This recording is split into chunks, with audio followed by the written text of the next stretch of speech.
আম্পি তোমাকে এইভাবে বের করে দিয়েছে কেন?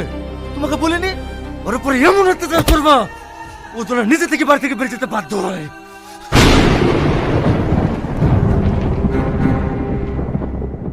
বাহ বাহ বাহ, আজকে তোমাদের আসল রূপটা দেখলাম। আমি অফিস যাওয়ার পরে সালমার উপর তোমরা এইভাবে অত্যাচার করো? ছি! কেনে কিভাবে অত্যাচার করে তোকে বলে না নাকি? না, ওই এমন একটা মেয়ে, তোমরা যদি ওকে সারাদিন অত্যাচার করো না, তবুও আমাকে একটা কথাও বলে না। শুধু বলে আমার শ্বশুর শাশুড়ি অনেক ভালো, আমাকে খুব ভালোবাসে। ওটা তো বলতেই হবে। ও বাজা, এইটুকুন অত্যাচার সহ্য করতে পারবে না। কেন সহ্য করবে? হচ্ছে সন্তান হবে না, তাতেই কো। না না, তোর বউ কেন তাই হতে যাবে?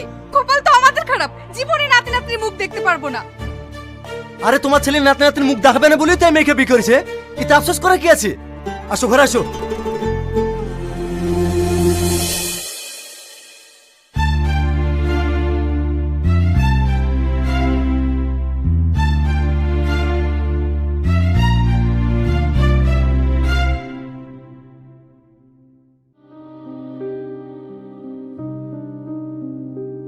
আচ্ছা, হাবু মা তোমার উপর এইভাবে অত্যাচার করে, তুমি আমাকে একবারও বলার প্রয়োজন মনে করনি?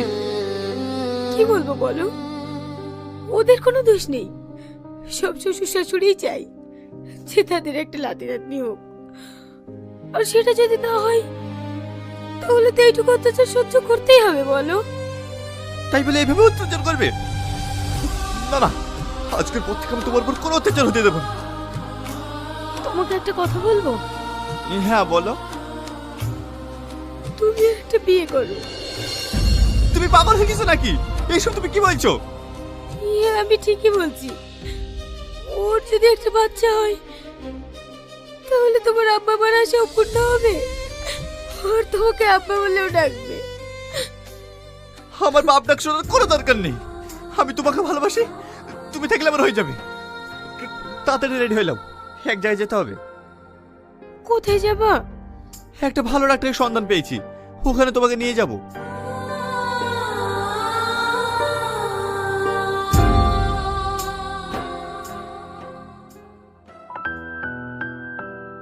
স্যার, রিপোর্ট দেখে কি বুঝলেন?